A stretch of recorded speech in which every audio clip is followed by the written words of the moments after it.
Hi guys! Dumating na yung ATM natin sa ating Maribank. So may previous card tayo sa C-Bank, but now nag-change na sila ng name, which is kailangan din natin mag-change ng ATM card.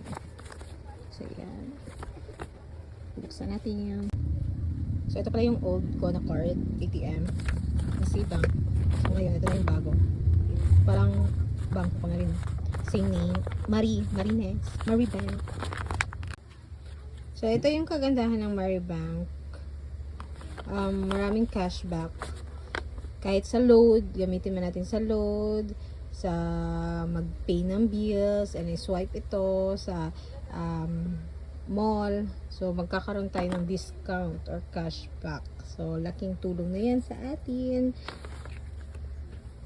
na maka-discount. Excited na akong gamitin to. Tingnan natin kung may cashback nga ba talaga ha. Tara, shopping tayo. Ayan, ginamit na ng isa-isa yung nabili ng shoes. Ayan, gamit ang Maribank. So, may bibili na naman siya. And nasa-shop na naman tayo ng Maribank. Sulitin sa, tingnan natin kung may cashback tayo sa